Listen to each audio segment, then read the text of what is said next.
last week on Legally Kidnapped. Good evening. Our top story this week. In Arkansas, foster care reimbursement rates are being cut in half, thanks to a CPS hotline rat infestation making an excessive amount of false accusations. Colorado's El Paso County gets a $3.7 million boost to help snatch your kids. Colorado also claims that the state's child protective industry is trying to get more fathers involved when kids are snatched from their mothers. The U.S. Supreme Court finds that fathers who are facing debtor's prison for failure to pay child support have no automatic right to a lawyer, while a Texas man is being forced to pay thousands of dollars in back child support for a kid who is not even his. And Illinois' fathers groups are arguing that the family court system is biased against dads. In Connecticut, an agency that provided legal representation to parents involved in child protection proceedings is abolished. The NAACP puts together a panel of experts aimed at educating parents on what to expect if they become involved with the child welfare system. In Connecticut's DCF chief, Joette Katz, gets her first report card saying that although she has potential, she has made little progress towards the goal of getting them out from under federal court-ordered supervision. In Florida this week, Governor Rick Scott signs a bill easing the punishments for teenagers who send sexually explicit pictures of themselves over cell phones. And psychiatrists with questionable pasts have been found to be prescribing drugs to kids in Florida's juvenile detention facilities. In Maine, the South Portland police hold a test of their emergency response system so they'll know what to do if a school shooting happens. California has a high rate of foster children becoming victims of identity theft thanks to their social security numbers being accessible to so many people. And complaining about your kid's teacher or principal is liable to get you investigated for child abuse in New York. In Nebraska this week, experts are warning the legislature against child welfare privatization.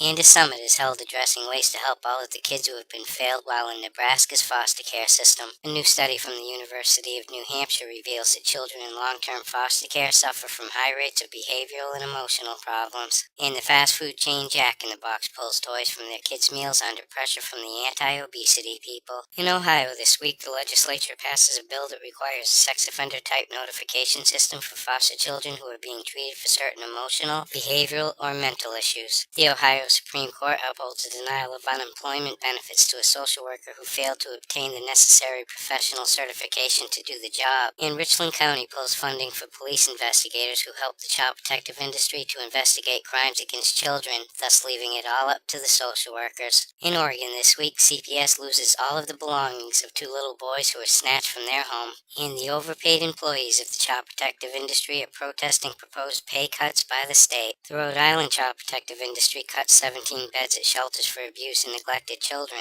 And Richard Wexler, the great leader of the National Coalition of Child Welfare Reform, is up in arms over the governor's choice for Rhode Island's new DCYF chief. In Virginia, a bill is being considered that would require social workers to at least earn a bachelor's degree. According to a new book, international adoptions are down and foster care adoptions are up, thanks to internet marketing campaigns and a slew of new cyber ads targeting pregnant women who want to give up their babies. And according to the latest U.S. Census, most babies in the U.S. are minorities. In Ireland this week, the state's watchdog claims that children are still at risk in foster care due to continuing deficiencies that are compromising the safety of children. New Zealand wants to make social workers look legitimate by implementing a mandatory social worker registration program. The director of social welfare in Ghana, Africa, wants to take kids out of the institutions and orphanages and throw them into foster care. In Greece, villagers boycott a Catholic mass in support of a priest who is alleged to have abused his foster daughter. A Russian mother fights for custody of her son who is illegally taken to Finland by their father. In Scotland, a social worker supervisor is banned from working in the field for failing to protect a child who is being abused. In Canada this week, Ontario's ombudsman calls for greater transparency into the Children's Aid Society after a rash of cover-ups and lack of government oversight. A group of protesters gather outside the office of the Children's Aid Society to voice their frustrations with what they're calling corrupt and malicious acts against families. And efforts are underway in British Columbia to strengthen child protection policies in schools after two teachers were accused of sex crimes. In England this week, the Kent County Police have had 2,764 kids in their jail cells for overnight stays during a 2-year period between 2008 and 2009. According to an independent review, the Kent County Council still has a lot of work to do in order to correct the failings in their child welfare system. A hospital is facing legal action after making false reports which kept a newborn from his mother for 6 days. And a social worker gets struck off for drinking at work.